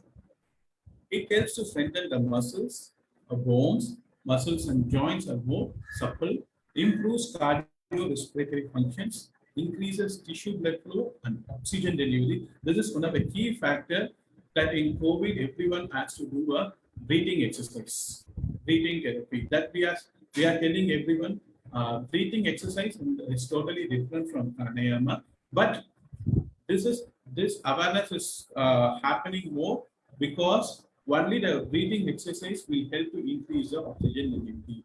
If your oxygen alveolar gas exchange is good, then the oxygen delivery to the cell and cell to the organ to a system and to the whole body, it will become vital. That is the most important aspect yoga already developed many years ago. And it develops better immunity and resistance. Definitely, I have seen many yogic practitioners who are doing yoga for a long time. They never had a COVID attack and they have a strong resistance within them. And release of happy hormones like endorphin and interpellins, and it will definitely make individual to feel better and counters depression and anxiety. Sleep is enjoyable and restorative. Physical and mental well-being combats fatigue. Definitely, yogic practices, after working out with the gym, you will feel very tired. But after yoga practice, you will feel fresh and you have the energy to go on. That is the best thing about the yogic practices. So it brings happy zest to the life, improves quality of life. Overall, it not only improves a particular thing, overall improves towards the quality of life in the individual. And it feels better, it makes the individual to look Josh. Lack of exercise or activity. So these are the lifestyle disorders are happening in more. It keeps on increasing. The curves of these lifestyle disorders is keep on increasing each and every year, even though the awareness is more when compared to the past decades. But the curve is increasing of these lifestyle disorders like obesity, high blood pressure, cardiovascular disease, diabetes, arthritis, and insomnia. Too much exercise also is not good because many of them have died because of heavy workouts and they develop a serious cardiovascular complications. And other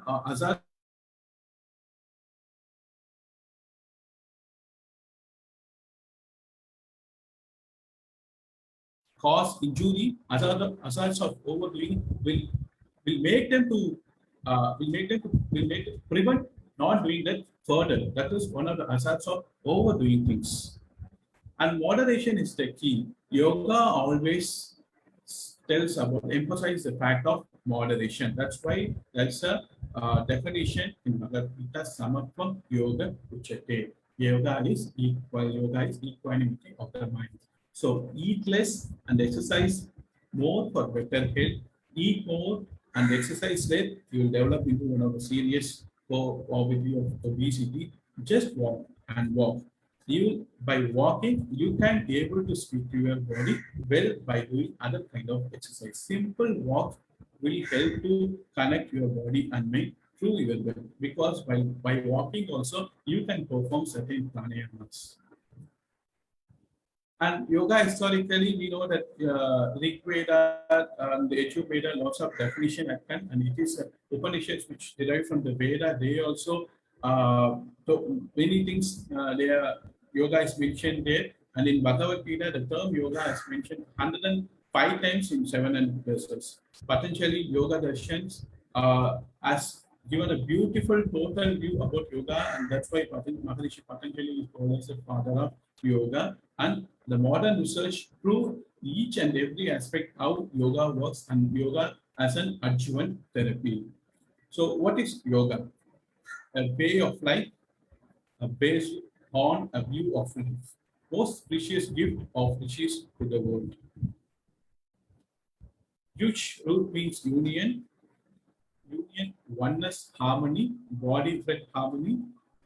It makes the individual to go into the horizontal integration with the consciousness and with the awareness. It also helps to go in with the vertical integration. So both horizontal and vertical integration happens by practicing yoga. Oneness with everyone, whole creation, divinity. And oneness with everyone will create a concept of everyone is one and the create a concept of Vasudeva Kudambakam. And the definitions, different definitions given by different the Bhagavad Gita, the Yoga Darshana, the Vedas, different types of definitions they are given. The people who joined, everyone knows about these definitions.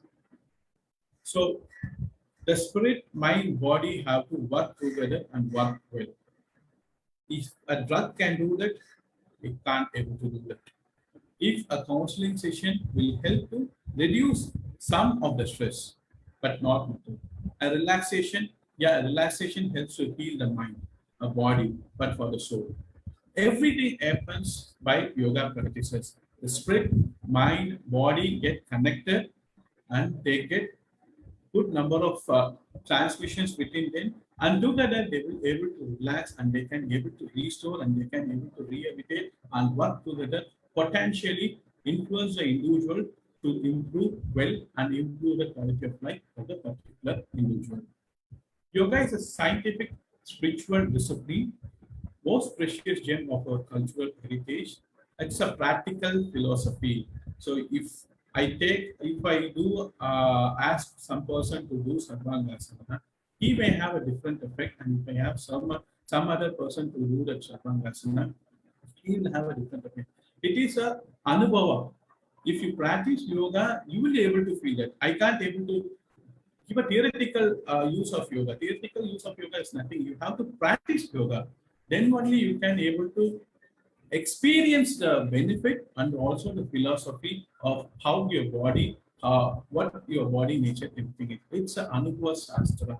It's an anubhava technique. It's an anubhava therapy. So yoga is a practical philosophy, a science of man and this potential. It is holistic and a holy science. Ancient marvel and India's gift to the whole world. A way of life based on Vedic view of life. So how does yoga differ from physical exercise? It is holistic and it is very slow and steady. A slow, steady and gradual process for all parts of the mind, body develops inner awareness. It is non-straining, not high impact, non-pharmacological mechanism. It emphasizes on respiration, not respiration. The respiration is one of the key factors in yoga. Stretch, slow movement, and breathing with full awareness. Holistic science, philosophy, and art economically saves time, energy, resources, and makes us to free from all the side effects, because yoga gives more positive side effects, no negative side effects because of yoga. Ideal for prevention and management of stress, time-tested tradition, stress-free, low impact, relaxes, decreases in metabolism, heart rate, blood pressure, etc. Enhances the strength, endurance, as well as flexibility. Improves cardiorespiratory function, effect on brain and mind, strengthens immune system, and it is superior when compared to all other modes of traditional systems. Yoga improves physiological functions. Human body is a beautifully robust, complex homeostatic regulatory mechanism. Yoga improves these mechanisms, improves physiological function and health. So Sir always speaks scientifically.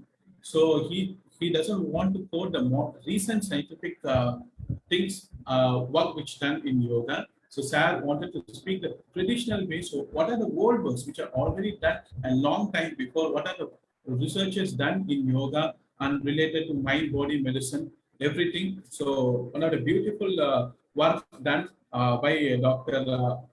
B.K. Anand, G.S. Jinnah and Baldev Singh. They have done a work in yoga in the ICYER project in the 1991 itself, before that, and it got published also. They are the pioneers, one of the pioneers of yoga research, and the consciousness the yogis have is totally different from the non-yoga practitioners. So they have studied in one of the India's premier medical institute in AIMST. This study was done during that day itself.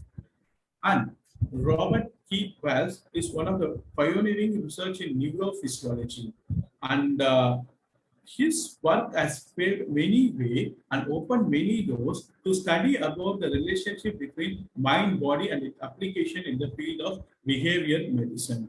So this was a research-based evidence that mind-body evidence has an influence on our health, and it gives a lot of benefits. And he states that wakeful hypometabolic physiological state. Yoga is a wakeful hypometabolic physiological state. And Dr. Herbert Bunsen, he is a pioneer of mind-body medicine and of the first Western physician to bring about spirituality and healing into medicine. The key aspect of belief is developed by trusting, and it will be developed by the spirituality. So he's one of the pioneers. He was doing this work for more than 40 years, and because of him, this kind of work it's well established in that part of the world, and more of researches is happening. And he found that yoga for drug abuse, definitely yoga helps in rehabilitating the drug abuse. We have working with the alcoholic de-addiction clinic and cannabis de-addiction clinic for the past 5 years, and these patients are also doing a kind of yoga therapy here. And the amount of success we have with these kind of patients is 60%. Only 40% we have relapse, but 60% success is happening with yoga, along with the modern medical therapy, counseling, and other things also. But yoga helps to increase the awareness, the self-awareness, and yoga helps to relieve the side effects from all kinds which is given by those drugs or the alcohol. So that yoga is definitely helpful for drug abuse. But Dr. Benson sir has told that long ago that yoga will be very useful for drug abuse also. And everyone knows about Dr. D. Ornish sir, who has told by modifying the lifestyle, we can reverse the coronary artery disease without drug or surgery. It is a well-known fact. And even start with randomized control trials, he claims that with lifestyle changes practices, we can stop or reverse the early progression of prostate cancer, again without drugs or surgery. So these are one of the strong statements that yoga and the lifestyle modification, yoga with lifestyle modification will reverse the most complicating diseases which ends in death. These are some of the strongest research findings by the great scholars. And yeah, I already told, he told, can lifestyle changes recovery coronary artery disease? Yes, he proved with his study in 1990 himself, and one of the highly rated Lancet publication he published this thing. And Madan Mohan sir is one of the pioneering, and he is the man who is the reason that yoga has entered into the medical field. Because in JIPMER, he had established a yoga therapy department. In CYTER, he has established a yoga therapy department. And now in Aurobindo, for the past 5 years, because of him, we have a yoga therapy center here. So wherever he goes, he takes yoga along with him. So some of the great works which he done at JIPMER was JIPMER students doing the Shavasana. I think to the right hand of Madan Mohan sir is Dayanidhi Anna. It was long back, and it's not easy to get one of the central medical colleges of India and making the students to perform yoga.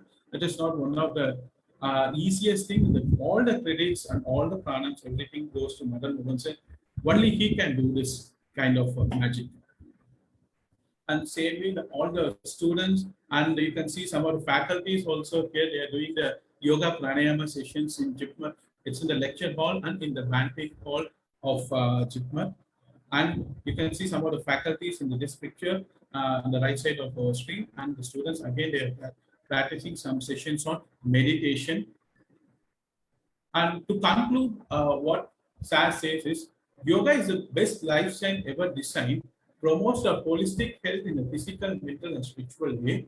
Holistic nature towards promotive, preventive, curative, and rehabilitative technique, and holistic development, horizontal, vertical, and in-depth It goes in depth towards a person, and definitely it is one of the greatest philosophy, science, art given by the ancient rishis to us. Thank you. And again, I apologize if I can't able to deliver SAS message in a good way. And I thank my Guru, Dr. Ananda sir, and the whole CYTER team for giving me this opportunity. Nandri, vanakkam. Thank you so much, Bala. So, thank you so much. Amazingly well done. You have done Madan Mohan sir proud. And he would be so happy to be watching this presentation. You have brought out the essence of what he has in the presentation. I think this is the most important aspect, and there are 3 reasons why you have done that. We always need to go to root cause analysis in yoga therapy. We don't believe in symptomatic management. So we have found here a symptom. What is the symptom? The sign and symptom is Dr. Balaji has done a good job, an excellent job, in fact, of presenting Madan Mohan sir's talk on his behalf. I would say it's not just a good job, it is a seva. The term job and work doesn't carry the significance that the Sanskrit word seva carries. And we need to understand certain words have to be kept as they are. Seva is one of those words. You say, oh, it's service. No, it's not service. Seva is seva. And it is an experience. And so the sign and symptom is that Dr. Balaji has very beautifully presented Madan Mohan sir's talk, keeping the essence alive and bringing sir's thoughts alive, as well as being a tribute to the work that sir has done. Root cause analysis. Why is it possible? Why is it possible? First and foremost, because Dr. Balaji, from his childhood, has been part of yoga. So he has the yoga drishti. So that is the first root cause analysis. Second root cause analysis is he is a medical doctor. And a medical doctor who has now combined successfully modern medical approach with the yogic approach as a yoga therapist. And been a gold medalist in PG diploma in yoga therapy, MPhil in yoga therapy from CYTER of SBV, one of our star alumni of SBV, but I don't call him an alumni because he's always part of the family, and continues with his PhD work, which is on lifestyle disorder and healthy lifestyle through metabolic syndrome, yoga and metabolic syndrome, and preliminary data very supportive of the very thing that Madan Mohan sir has said. So being a young yogi, a potential yogi in the making is how I like to say, because I think being a yogi is a very big term. So we'll say potential yogi in the making, being a medical doctor who is combining both. And then the third is he's working with Madan Mohan sir. When you work with Madan Mohan sir, you get trained in too many things. Because Madan Mohan sir is one of the most amazing bosses you can have. He is one of the most amazing leaders you can have lead your team. Because he is one who leads by example. And he points out how every small component is important. You need to focus on every small component if the final picture is to be perfect. Everybody says, when it comes to the big picture, I will focus. No, no, no. He says you have to focus on the small picture. Get every small step should be done as perfectly as possible. Automatically, the final product will be perfect. And I think this message has been taken to heart by Balaji. Hence, he has done an amazing job. So my heartfelt congratulations to you on this most amazing presentation today. And I would like to invite our fellow panelists to make a few comments while I go through any questions from the participants. So I request Sri Bharata, we welcome you to SBV IDY, and we'll be listening to you in your session also. But today I would like to hear a few comments and any questions you have for Balaji or for Sangeetha. Namaste. Thank you. Thank you.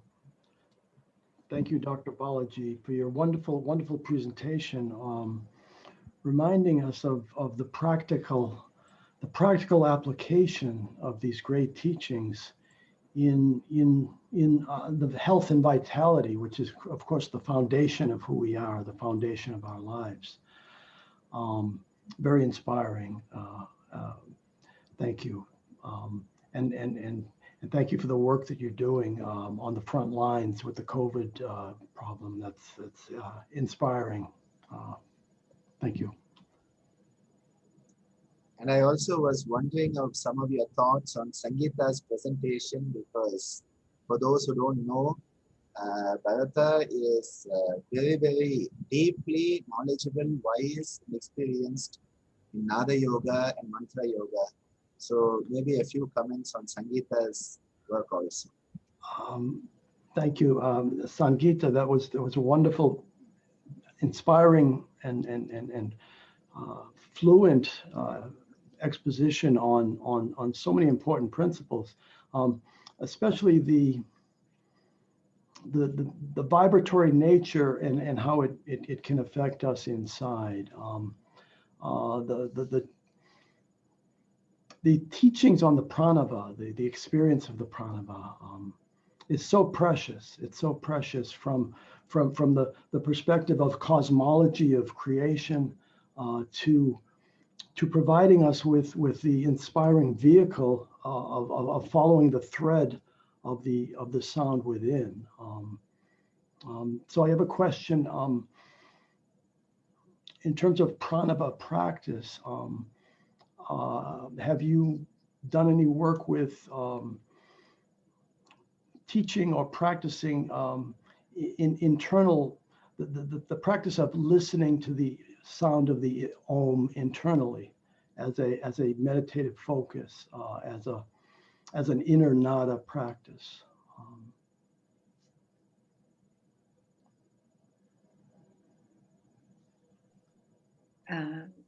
Namaste, Bharataji. It's such an honor and pleasure to be in conversation with you. Thank you. Yes, this is in fact the deepest of the practices is the ajapa japa, or the internal listening as sound making. So there's at that level there's no differentiation between listening and hearing and making the Om. Like, at that level, there's only the vibration. There's no differentiation between me listening, me hearing, me chanting, me. That's the deepest.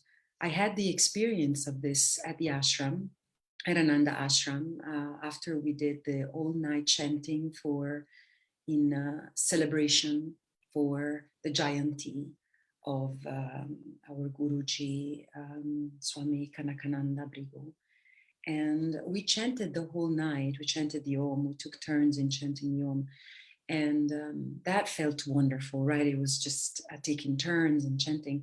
When we concluded, and right before the Aarti, there was about a half hour or about an hour where we were quiet. And that's when I actually felt the most at peace in my life, because everything was Om. There was no difference. The sound of the waves was Om, the crows were Om, the mosquito buzzing was Om. You know, that tells you a lot. And even the mosquito buzz is Om.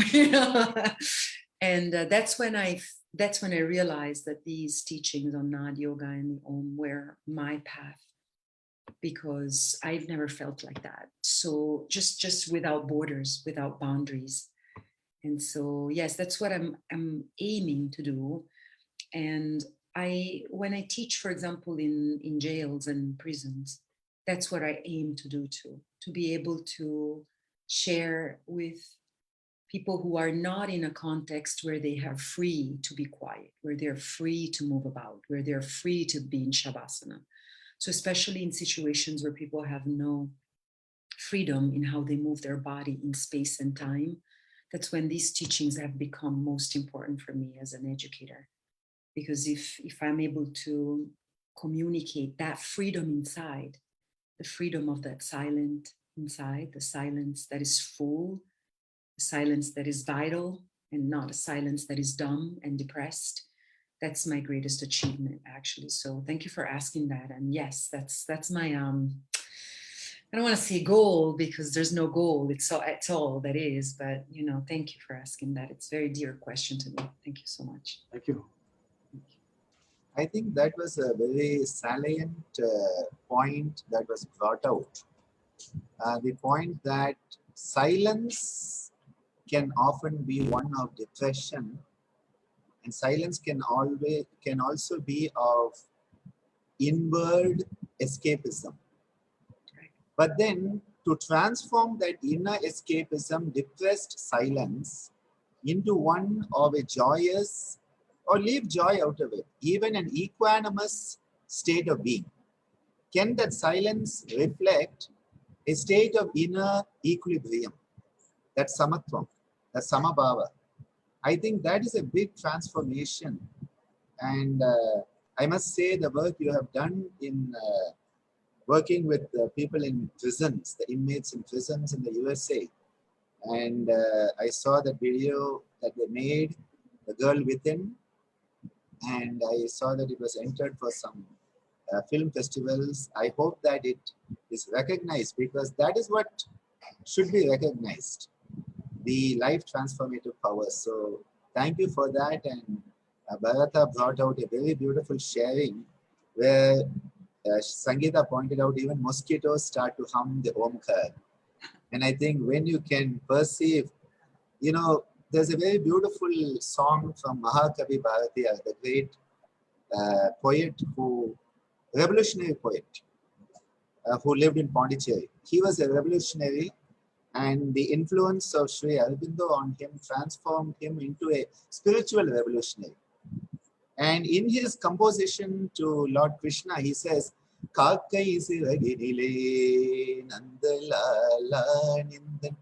talks about all these things in life, and including the crows and everything, all the sound. Wherever I hear sound, I only perceive you, O Nandalala, O Krishna. And I think this is his perspective of the same experience, where you said all sound became Om. And that is the result when for 8 hours, 9 hours, non-stop Om chanting, what happens is you start to attune yourself. You become tuned to the universal vibration. So thank you for bringing that out, a very beautiful point. And I would like to request our birthday girl today, Shailaja, to just pipe in with a few comments or anything you would like to share today.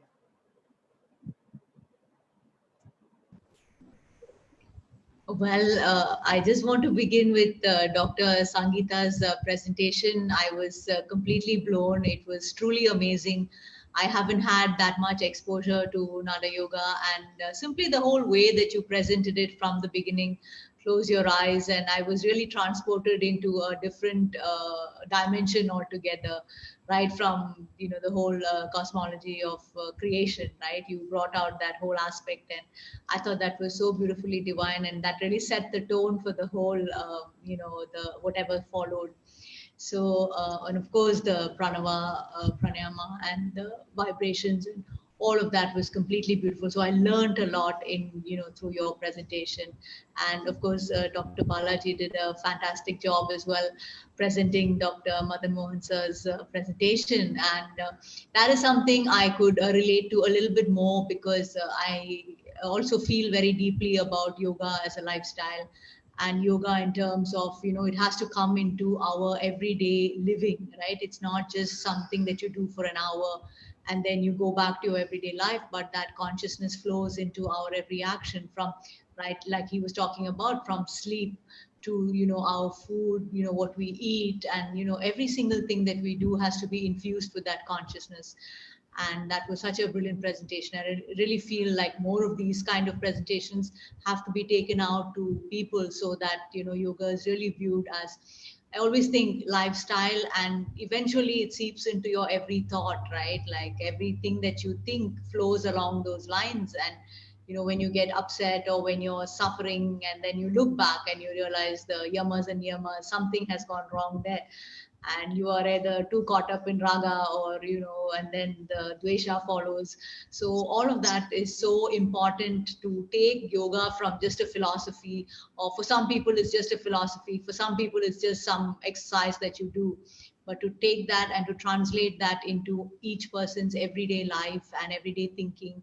And that would be like, I think yesterday, I think Dr. Sethuraman sir was saying about how, or I think it was somebody else who was saying, one of the other speakers, about how eventually it comes down to everyday freedom, right? Freedom from suffering. So we want that heaven on earth today. And our yoga practice and the yoga philosophy, when we live that, we experience that. And that is so beautiful. And, your presentation brought that out into practicality. And that was so nice. So thank you so much, Dr. Ananda, as always, for just bringing me on the same platform with all of you extremely eminent speakers and learned people. Thank you so much, Shailaja. And you are also very eminent and you are distinguished. And you are a role model for so many. So never underestimate the power you have as an individual to change so many by being you.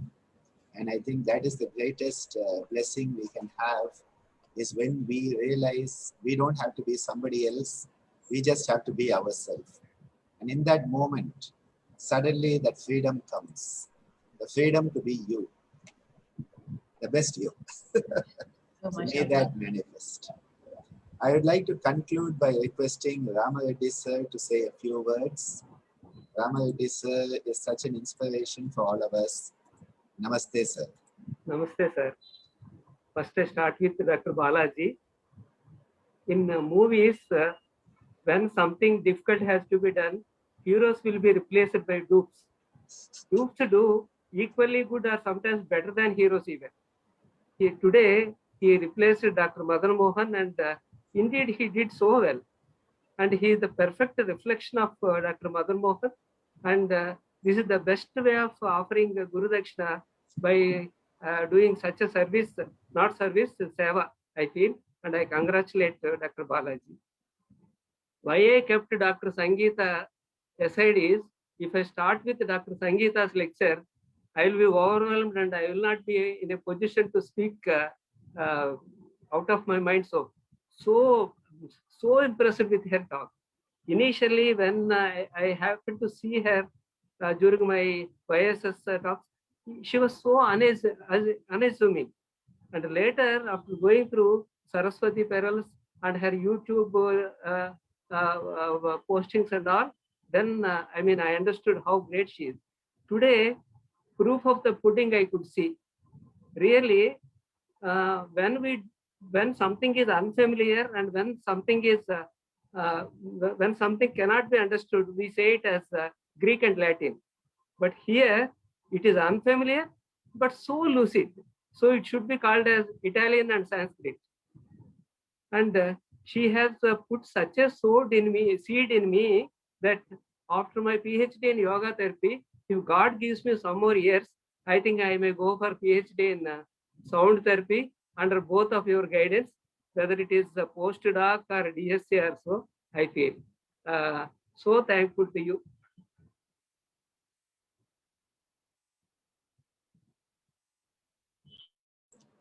Thank you so much, sir. Those words of blessings mean so much and come from a very special place.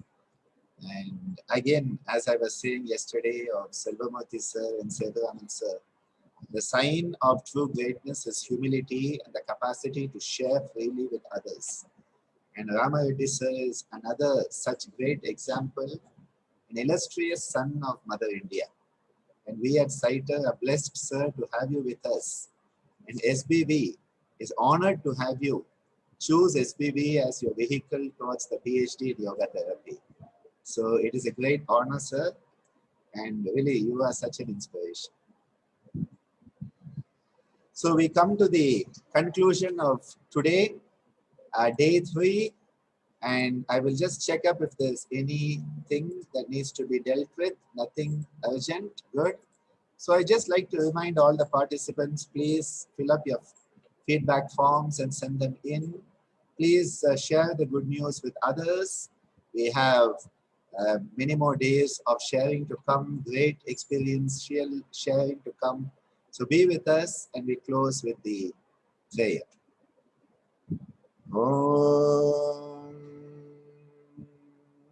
Sarve Bhavantu Sukhinah, Sarve Santu Niramaya, Sarve Bhadrani Pashyantu, Ma Kaschid Dukkha Bhag Bhavet.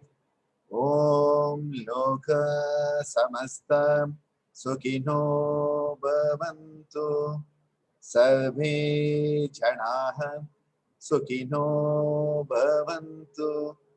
Om Shantihi Shantihi Shantihi. Om Dhanyavadaha. Thank you. Grazie. Danke. Nandri. Vanakkam. See you tomorrow.